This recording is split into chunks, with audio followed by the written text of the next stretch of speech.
Двете најголеми партии, ВМРО, ДПМН и СДСМ, денес си поделија нови меѓусебни обвинувања за Путско Петрол и тендерските шеми.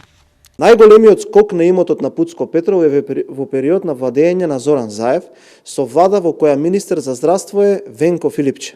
Или тоа е влада на ДУИ со малцински партнер СДС.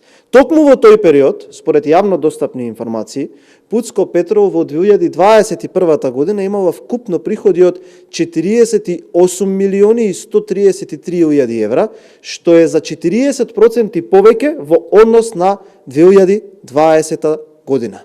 Овој процес започнува во 2018 година или по неполна година од заедничко владење на СДС и ДУИ.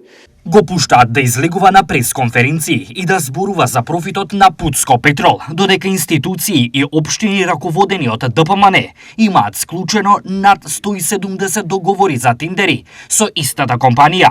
Еве само еден од тие 170 договори на ДПМН со Путско Петрол.